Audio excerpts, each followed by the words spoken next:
Assalamualaikum warahmatullahi wabarakatuh.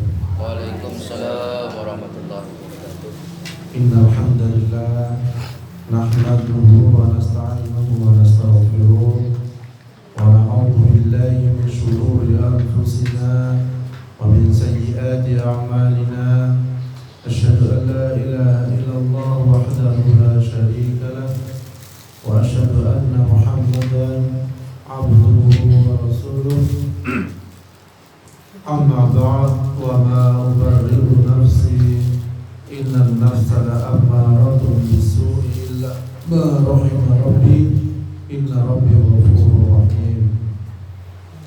A'udzu bikalimatillahi tammah min kulli syaitanin wa hammah min kulli 'ainin lamah.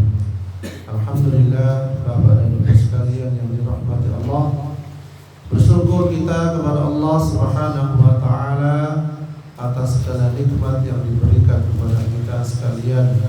Nikmat iman, nikmat Islam, dan juga nikmat kita masih bisa beribadah kepada Allah Subhanahu wa taala. Di mana saudara kita yang ada di Palestina, terutama di jalur Gaza sana, lagi terus-menerus digempur kalian sinten? Israel. Jadi rumah tingkat yang bersusun hancur, masjid-masjid banyak yang hancur, rumah sakit pun banyak yang juga dihancurkan. Dan terakhir berita kurang lebih korban 5 ribuan. Bayangkan loh, Kang Saleh ribuan yang dibantu oleh sinten Israel. Kita perlu mengerti bagaimana sejarah Bani Israel. Sejarah Bani Israel, asal usulipun dan sifat buruknya. Jadi Bani Israel itu adalah panggilan bagi kaum keturunan Israel atau Israel.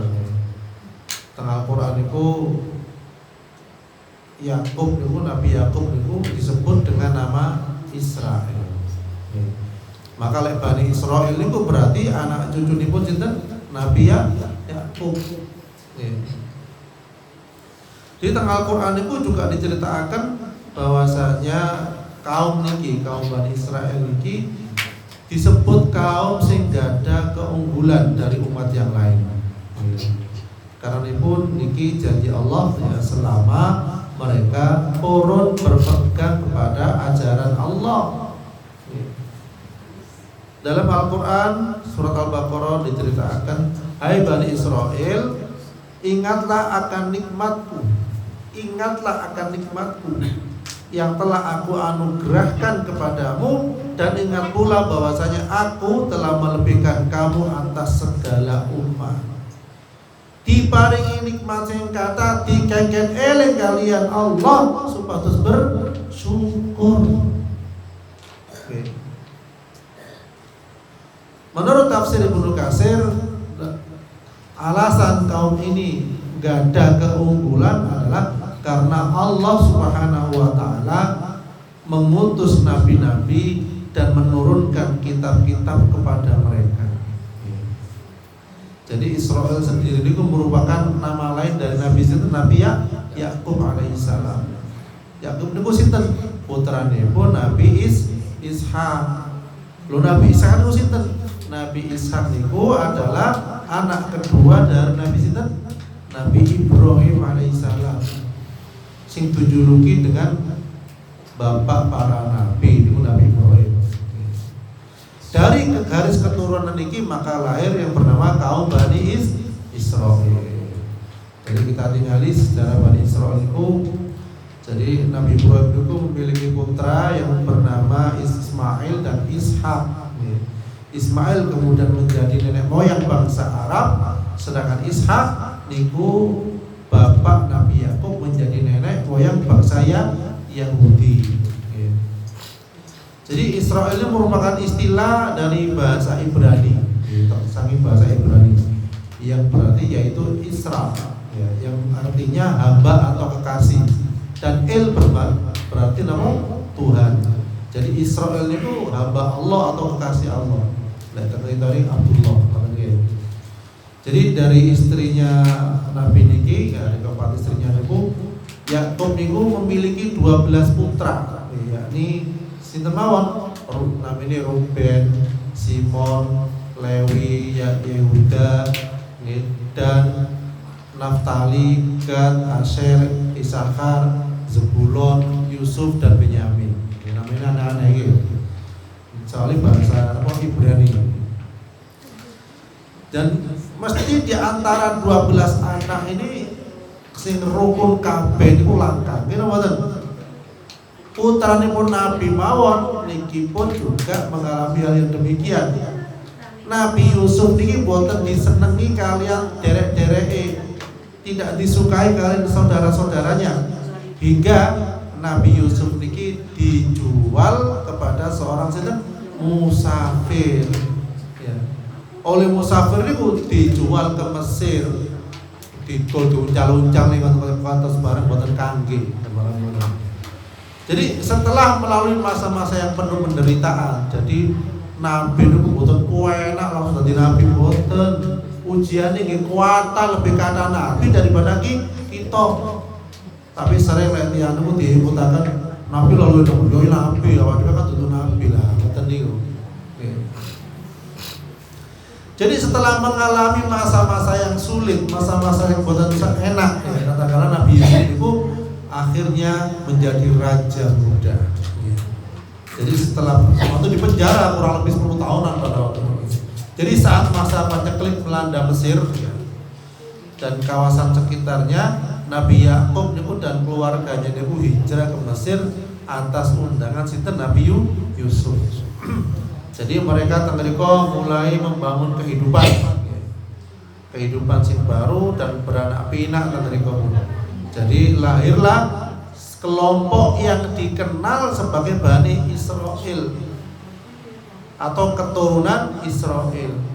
Jadi setelah Nabi Yakub dan Yusuf wafat, kondisi kaum ini semakin sengsara. Jadi waktu itu tentang Fir'aun. Jadi Fir'aun itu menindas dan memperbudak mereka. Jadi Fir'aun itu membunuh anak laki-laki karena apa? Wedi ajrik, karena diramal bakal akan lahir seorang anak yang akan menjadi penyebab hancurnya Fir'aun. Jadi lewes kadung berpuasa, lungguh teng singgasana, dipuja-puji sebagai Tuhan, angel kate mudun. Angel kate mudun. Dan menggunakan berbagai macam cara bagaimana orang-orang yang tidak suka kepada Fir'aun, orang-orang yang akan menghancurkan istananya Fir'aun, dengan ramalan bahwasanya ada laki-laki kelak yang akan menghancurkan istananya Fir'aun, sehingga apa? Semua bayi laki-laki dibunuh. Tapi wa makaru wa makarullah wallahu khairul makirin. Saapi-api penguasa niku membuat makar, membuat istilahnya ancaman-ancaman, membuat pembunuh rakyatnya, ya, dengan kata lain supaya dia langgeng kekuasaannya, tetapi malah sebaliknya. Jadi lahirlah seorang bayi laki-laki yang dimana karena khawatirnya seorang ibu, seorang tua kepada bayi laki-lakinya itu, akhirnya dibuang ke sungai. Sambil tunggu ke Allah, tidak kepada Allah Subhanahu wa taala. Dan masya Allah, dengan izin Allah ternyata bayi ini pun ditemukan oleh sinten? Keluarga Fir'aun. Diemong kali Fir'aun bersama istrinya Fir'aun. Dan memang Nabi Musa sejak kecil itu pun mangkel, pun boten seneng kalian Fir'aun yang berperilaku sewenang-wenang kepada rakyatnya. Akhirnya Allah mengutus Nabi Musa alaihissalam, ya. Allah membekali Nabi Musa dengan mukjizat-mukjizat yang luar biasa, namun Fir'aun tetap mendustakannya. Kemudian Allah memerintahkan Nabi Musa untuk membawa Bani Israel keluar dari Mesir.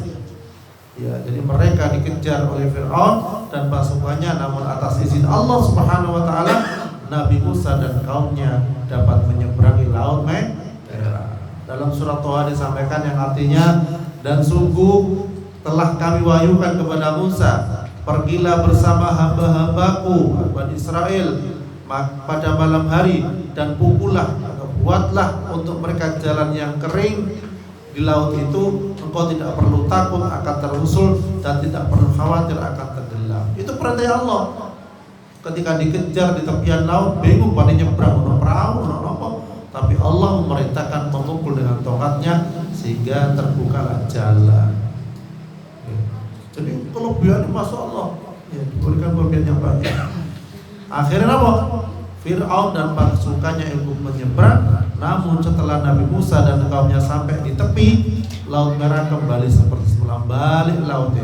Akhirnya Fir'aun beserta pasukannya tewas tenggelam. Tapi yang terjadi ketika mau tenggelam itu, Fir'aun itu badai tobat kepada Allah. Ya, kalau begini saya percaya kepada Tuhannya Musa dan Harun. Intinya begitu. Ibaratnya badai syahadat, tapi oleh malaikat disumpel mulutnya.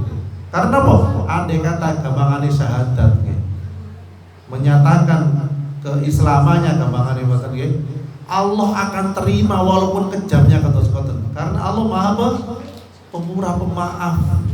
Allah Maha Pemaaf. Kalau Musa dosane akeh, dolimi rakyate, mateni rakyate, tapi mau tenggelam andai kata tobat, lisannya sangat berucap, niscaya Allah akan menerima tobatnya.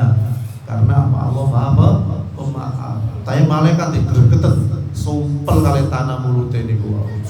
Jadi sehingga boten saged mengucapkan itu. Karena apa? Maha Pemaafnya Allah.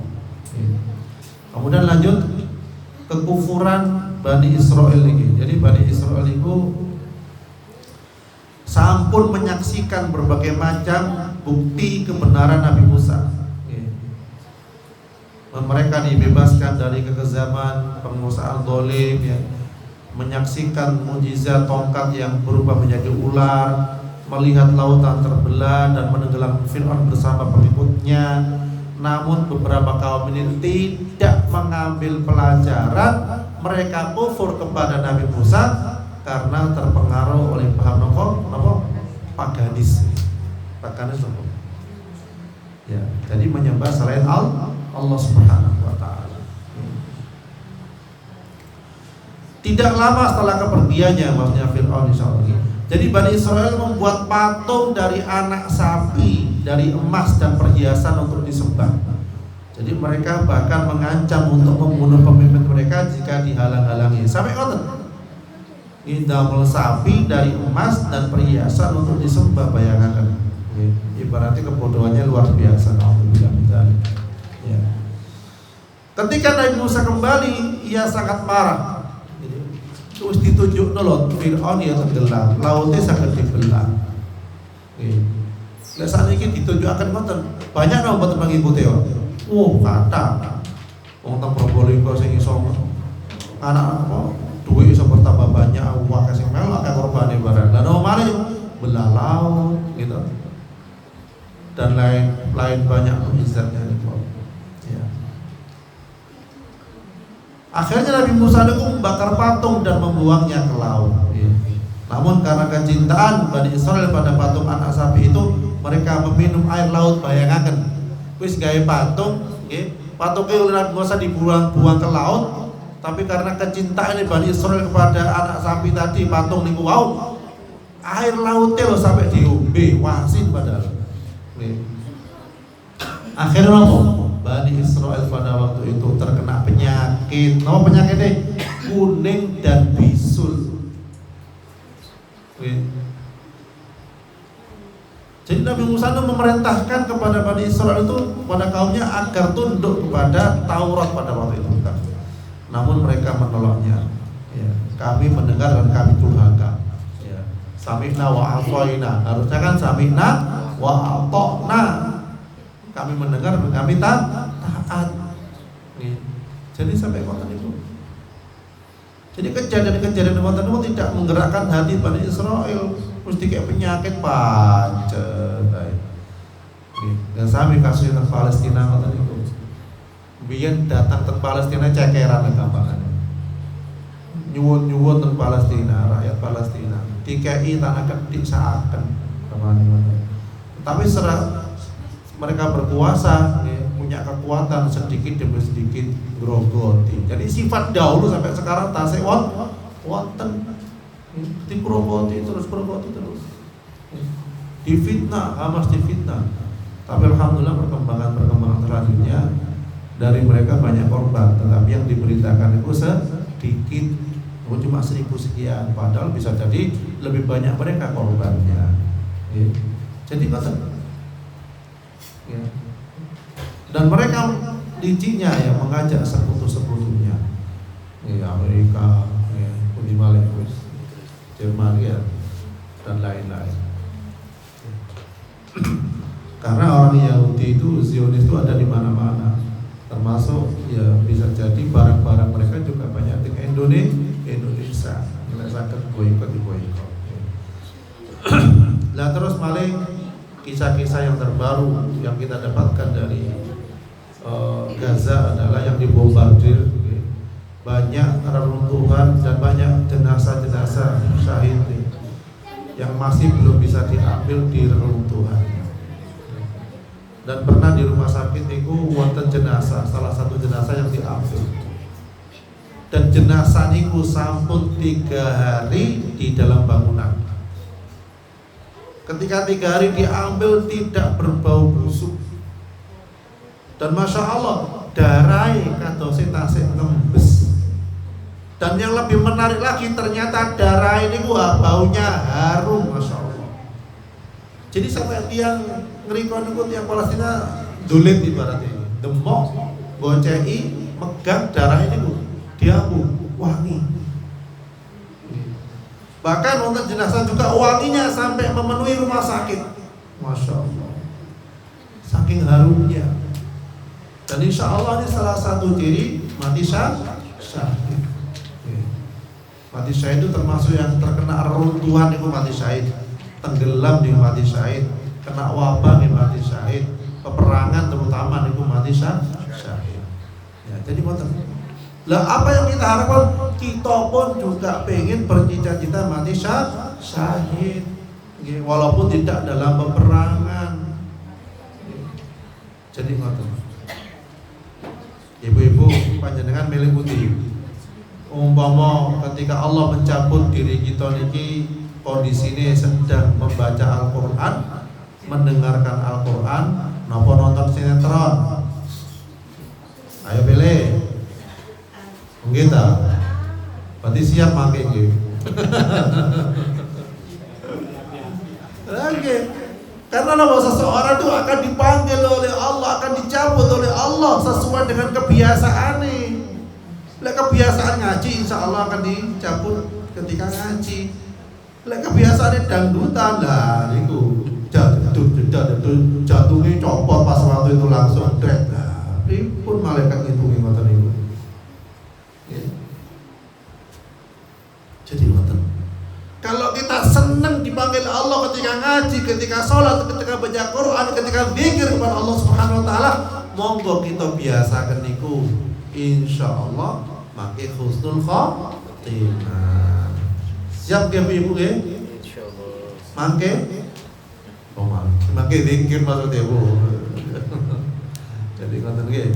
Jadi monggo kita sekalian mempersiapkan diri kita. Bagaimana hidup tentunya ini tenang, enak, ini dicabut oleh Allah juga penak, teng surga nggih penak. Alhamdulillah panjenengan saged istiqomah teng mriki, termasuk salah satu bentuk jihad menuntut ilmu wa tawassaw bil haq wa tawassaw bis sabr. Insyaallah Allah berikan kematian yang husnul khotimah. A'udzubillahi minasyaitonir rajim. Bismillahirrahmanirrahim. Alamin.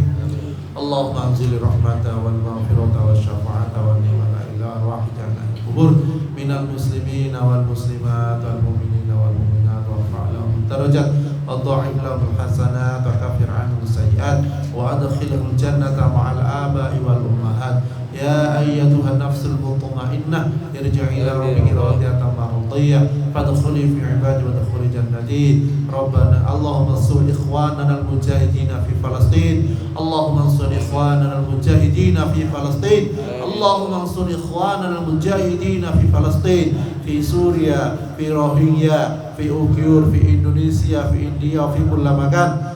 ربنا آتنا في الدنيا حسنة وفي الآخرة حسنة وقنا عذاب النار.